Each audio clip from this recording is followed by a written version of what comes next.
বর্তমান সমাজ বাস্তবতা নারীদের জন্য সাধারণত কতটুকু পড়াশোনা করা উচিত, তাদেরকে কী ধরনের শিক্ষা গ্রহণ করতে শরীয়ত উৎসাহিত করে এবং তাদের শিক্ষালয় পরিবেশ সম্পর্কে আলোচনা করবে বলে আশা করি।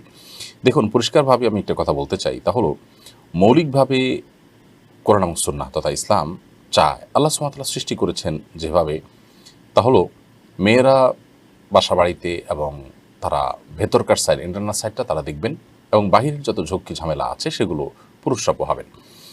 অতএব মেয়েদেরকে বাহিরের ঝক্কি ঝামেলা পোহাতে শরীয়ত বাধ্য করেনি এবং তাদের উপর শরীয়ত চাপায়নি। আমরা আজ গোটা বিশ্বব্যাপী নানা কারণে নানা প্রপাগান্ডার কারণে আমরা মেয়েদেরকে বাহিরের ঝক্কি ঝামেলাও তাদের উপর চাপিয়ে দিচ্ছি এবং সেগুলো তাদেরকে পোহাতে বাধ্য করছি। শরীয়ত সেটি চায় না, এটি হলো মৌলিক কথা। আর এর বাইরে একজন নারীর শিক্ষা অর্জনের কোনো সীমা পরিসীমা নেই।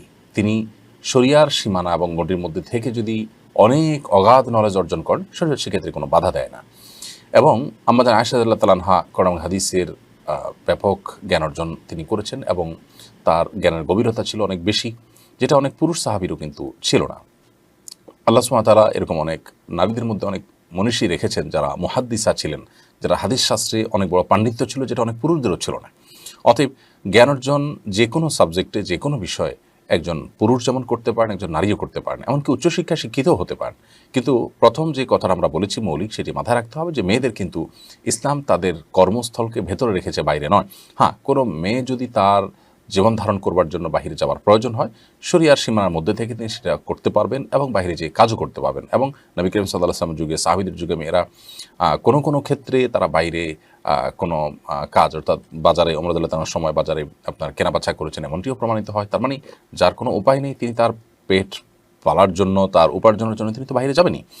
তাহলে খোলাসা কথা হলো, মেয়েরা তাদেরকে দিয়ে বাহিরে পুরুষদের মতো র্যান্ডমলি কাজ করানো হবে বা এই জগতে তাদেরকে টেনে আনা হবে, এটি ইসলাম বলে না। তাদেরকে প্রাকৃতিকভাবে আল্লাহ সুবহানাহু ওয়া তাআলা সন্তান গর্ভে ধারণ করা, সন্তান দুগ্ধ দান করা, এই বিষয়গুলো তাদের মধ্যে দিয়ে দিয়েছেন। এগুলো পুরুষরা চাইলেও করা সম্ভব নয়। তো এই বিষয়গুলো অনেক স্ট্রাগলের কাজ, এগুলো সব কিন্তু ভেতরের জন্য উপযোগী কাজ, সেগুলো তাদের করতেই হয়। এর পাশাপাশি আবার তাদেরকে বাইরে যদি কাজ করতে হয় পুরুষদের সমান্তরালভাবে, তাহলে তাদের অধিকার আদায় দেওয়া না, বরং তাদের প্রতি জুলুম।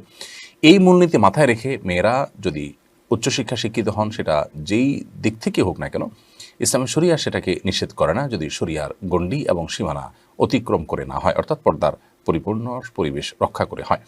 আর যদি পর্দা এবং অন্যান্য বিষয়গুলোতে কোনো রকম আঁচড় পড়তে পারে মনে হয়, তাহলে সেক্ষেত্রে তারা তাদের দিন রক্ষার বিষয়টিকে অগ্রাধিকার দিবেন। সহশিক্ষার যে বাস্তবতা আমাদের সমাজে আজকাল আছে, এই প্রেক্ষাপটে মেয়েদের জন্য স্বতন্ত্র বিশ্ববিদ্যালয় করা উচিত। কারণ আমাদের মেয়েদের বিশেষ করে গাইনিতে আজকাল পুরুষরা কাজ করছেন, পর্যাপ্ত পরিমাণ গাইনির ডাক্তার নেই মেয়েদের মধ্যে। আমাদের প্রচুর পরিমাণ মেয়েদের ডাক্তার যেমন হওয়া উচিত। দাঁতের ডাক্তার যদি একজন মেয়ে হতে পারেন, তাহলে সেক্ষেত্রে মহিলা যে রোগীরা আছেন তাদেরকে তিনি সার্ভিস দিতে পারবেন। না হলে একজন পুরুষের কাছে তার দাঁতের ট্রিটমেন্ট করাটা, এটা তার জন্য নানান দিক থেকে বিব্রতকর এবং একজন পর্দানসীন আত্মসম্মান বোধ সম্পন্ন নারী এটিকে ভালোভাবে নিতে পারেন না। অতএব এরকম একটি দুটি নয়, বরং বহু পেশা আছে যে পেশাগুলোতে নারীকে অগ্রসর হয়ে আসতে হবে, সেটা নারীর কল্যাণে। বিধায় এই সমস্ত পেশায় পড়ার জন্য উপযোগী পরিবেশ নারীদেরকে দিতে হবে এবং নিশ্চিত করতে হবে, এবং সেজন্য নারীদের জন্য স্বতন্ত্র বিশ্ববিদ্যালয় থাকা উচিত। নারীদের জন্য স্বতন্ত্র কলেজ যেরকম আছে, ইডেন মহিলা কলেজ, তাদের জন্য স্কুল আছে, বিকারণের স্কুল সহ এরকম এই সমস্ত প্রতিষ্ঠানগুলোর পড়াশোনার মান কিন্তু কোনো কালেই খুব খারাপ ছিল না। অতএব সহশিক্ষার বাইরে বরং স্পেশাল যখন প্রতিষ্ঠান হয়, সেটা পড়াশোনার মান আমরা বরং আরও ভালো দেখেছি। বিধায় তাদের জন্য স্বতন্ত্র বিশ্ববিদ্যালয় করাটা খুবই প্রয়োজন। তবে মৌলিক যে বিষয়টি আমরা বলেছি সেটা মাথায় রাখা উচিত, নারীরা দিনই বিষয়গুলো তাদের পুরুষদের মতো জানা আবশ্যক এবং দুনিয়ার যতটুকু না জানানো ততটুকু জানা তাদের জন্য জরুরি।